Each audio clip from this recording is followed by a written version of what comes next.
आपके पास next exercise है आपकी 13.3। पहली में आपने कर्व सरफेस एरिया का फॉर्मूला लगाया, दूसरी में हमने कैपेसिटी निकाली, अमाउंट कितना लीटर वाटर है, कितना पानी है, ठीक है। इस तरीके से आपने उसके लिए वॉल्यूम यूज की। अभी थर्ड एक्सरसाइज जो है उसमें भी वॉल्यूम और एरिया इक्वल रखने हैं। इसमें उन्होंने बताया कि conversion of solid from one shape to another, मतलब कि हम कैसे एक शेप को दूसरी शेप में चेंज करेंगे। तो चेंज करने पर क्या दोनों का वॉल्यूम सेम रहेगा? ऑब्वियस सी बात है कि अगर आप जब किसी चीज को, और शेप चेंज कैसे होगी? मेल्ट करके, ठीक है।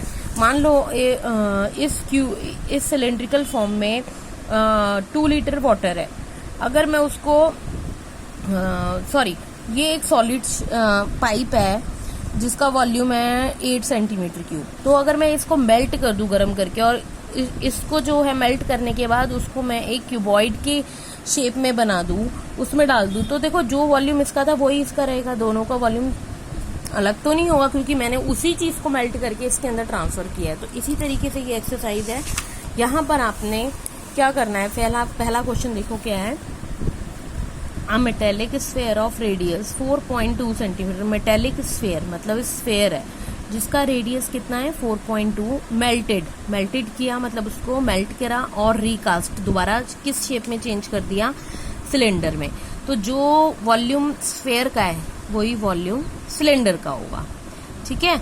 तो और रेडियस उसका कितना है सिलेंडर का 6, और जो रेडियस है वो स्फेयर का कितना है 4.2। Find the height of the cylinder. तो इस बार दोनों के फॉर्मूले वॉल्यूम के आपने इक्वल में रखने हैं, प्लस में नहीं रखने हैं।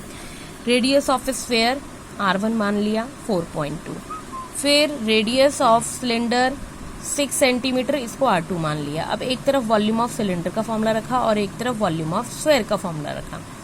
वॉल्यूम ऑफ सिलेंडर का फॉर्मूला, वॉल्यूम ऑफ सिलेंडर होता है pi r square h, pi r square r की जगह R2 का स्क्वायर इंटू एच। अब इधर 4/3 पाई R1 का क्यूब। फॉर्मूला लगा दिया। देखो पाई से पाई कैंसिल हो जाएगा क्योंकि बीच में इक्वल टू का साइन है, ठीक है। इसमें वैल्यूज नहीं रखनी पड़ेंगी, पाई की बहुत कम रखनी पड़ेगी किसी एक आधे क्वेश्चन में, सब में कैंसिल हो जाएंगी जब आप इक्वल में रखोगे। आर कितना था सिलेंडर का 6 इंटू 6 इंटू एच। इधर 4/3 आर जितनी बार आर है स्फेयर का उतनी बार आप आर लिख दोगे। ये दोनों चीजें आपको एच निकालना है, ये दो चीजें यहाँ पर मल्टीप्लाई हो रही हैं, उधर जा करके डिवाइड हो जाएंगी। यहाँ से आपने तीनों से पॉइंट हटा के नीचे 10 लगा दिया। अब कटिंग करने के बाद आपने सॉल्व किया तो आपका ये आंसर आया, डिवाइड किया तो ये आंसर आया। मतलब हाइट कितनी आ गई 2.744 सेंटीमीटर। नेक्स्ट क्वेश्चन जो है इसका वो है metallic spheres of radii 6 centimetre, 8 centimetre and 10 centimetre. मतलब देखो क्या है, मेटेलिक स्फेयर है। मेटेलिक कैसे होते हैं? लोहे के। 3, एक का रेडियस 6 है, एक का 8 है, एक का 10 है। तीनों स्फेयर को मेल्ट किया और एक बड़ा स्फेयर बना दिया, मतलब तीनों को एक साथ डाल दिया एक बॉटल, ठीक है, कंटेनर में। तो देखो जो तीनों का वॉल्यूम है वो उसको बड़े कंटेनर का वॉल्यूम होगा, ठीक है। Find the radius of resulting sphere. जो बड़ा स्फेयर बनाना उसका रेडियस आपको बताना है। तो मतलब इन तीनों का वॉल्यूम जो आएगा प्लस करके वो आप बड़े वाले के इक्वल रखोगे। देखियो ये फर्स्ट सिलेंडर का स्फेयर का रेडियस हो गया, ये सेकंड का, ये थर्ड का, ये R1 है, ये R2 है, ये R3 है। इन तीनों को मेल्ट करके एक बड़ा स्फेयर बना। उसका रेडियस आपको निकालना नहीं पता, उसको आपने R मान लिया। अब R1 है, R2 है, R3 है। वॉल्यूम ऑफ रिजल्टिंग स्फेयर हो गया 4/3 पाई R³ आपने निकालना है। अब volume of first plus second plus third sphere, तीनों के फॉर्मूले रखे। 4/3 पाई R1 क्यूब, 4/3 पाई R2 क्यूब, 4/3 पाई R3 क्यूब। देखो 4/3 आप यहाँ से कॉमन ले लोगे क्योंकि इधर भी 4/3 पाई है, तो वो पूरा कैंसिल हो जाएगा, आपको वैल्यू नहीं रखनी पड़ेगी। 4/3 आपने इन तीनों में से कॉमन ले लिया, और पाई भी, ये 4/3 पाई, ये 4/3 पाई, दोनों तरफ की कैंसिल हो गए। इधर बचा R³, इधर R1 का क्यूब मतलब 6 का क्यूब, R2 का क्यूब मतलब 8 का क्यूब, और R3 का क्यूब मतलब 10 का क्यूब। ठीक है। क्यूब का मतलब ये नहीं कि 6 को 3 से मल्टीप्लाई करोगे, 6 को 3 बार मल्टीप्लाई करोगे तो कितना आया 216, 8 को 3 बार मल्टीप्लाई किया 512 और 10 को 3 बार मल्टीप्लाई किया 1000, तीनों को प्लस कर दोगे कितना आ गया 1728।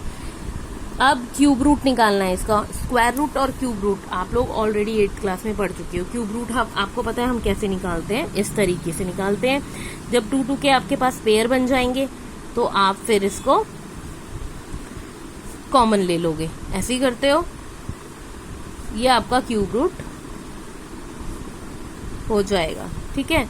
क्यूब रूट निकालने के बाद देखो ये आपका आ गया, क्यूब रूट आ गया, मतलब सारे 3 3 के पेयर बन रहे हैं, ठीक है।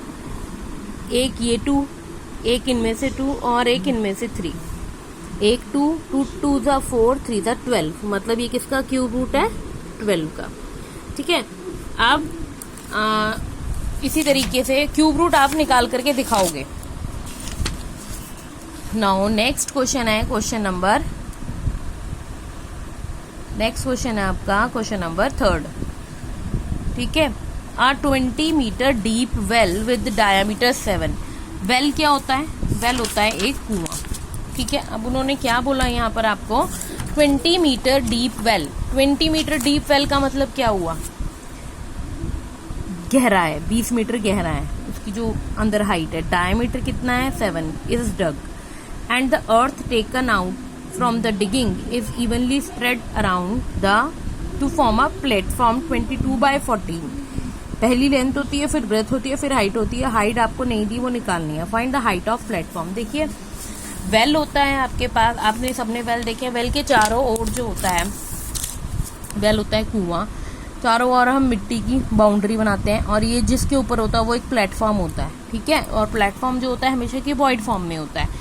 अब उन्होंने अब जो प्लेटफॉर्म है, जो हमारा वेल है, वो अंदर वाला तो नहीं दिखेगा जो मिट्टी के अंदर है, ऊपर का हिस्सा ही आएगा नजर। ये डायमीटर जो है वो 7 है और जो हाइट है वो 20 है। तो लेंथ और जो ये नीचे का प्लेटफॉर्म है, लेंथ क्यूबॉइड अलग, इसकी लेंथ ऑफ क्यूबॉइड भी दी है, ब्रेथ ऑफ क्यूबॉइड भी दी है। हाइट आपको निकालनी है। इसकी हाइट को आप h1 मान लेना, क्योंकि आपने इसकी हाइट को भी मानना है, h2 मानना। डायमीटर 7 है, radius 7/2 that is 3.5। Height of cylinder h2 that is 20। ये सिलेंड्रिकल फॉर्म में था इसलिए ये सिलेंडर है, ये क्यूबॉइड फॉर्म में था इसलिए ये क्यूबॉइड है। अब जो वॉल्यूम ऑफ वेल है, जो कुएं की वॉल्यूम है, वही इस प्लेटफॉर्म की वॉल्यूम होगी, क्योंकि ये दोनों बराबर ही बनते हैं। प्लेटफॉर्म उसी मेजरमेंट पे बनाया जाता है जितने पे कुआं होता है। Volume of well is equal to volume of cuboid. Volume of cuboid का formula L into B into H की जगह H1 लिख दिया। और इधर वॉल्यूम ऑफ वेल मतलब सिलेंडर का फॉर्मूला πr² H यानी H2। पाई की वैल्यू, अब यहाँ पाई की वैल्यू रखनी पड़ी, क्यों? क्योंकि इधर पाई नहीं था तो कैंसिल नहीं हो सकता था। पाई आर की वैल्यू, आर कितना है वेल का आर है 3.5 और H2 कितनी है वेल की 20 इक्वल टू L ये और ब्रेथ 14। H ऐसे ही रहेगा। ये दोनों टर्म इस साइड पे मल्टीप्लाई कर रही हैं, दूसरी साइड पे जाकर के डिवाइड हो जाएंगी। इधर बचेगा H1। कटिंग करने के बाद ये पॉइंट्स आप हटा करके 10 लिख सकते हो, उससे कटिंग इजी हो जाती है। इसके बाद आपकी H सॉल्व करके आ जाएगी 2.5। आज आप ये 3 क्वेश्चन ही करिए, बाकी के क्वेश्चन मैं कल बताऊंगी।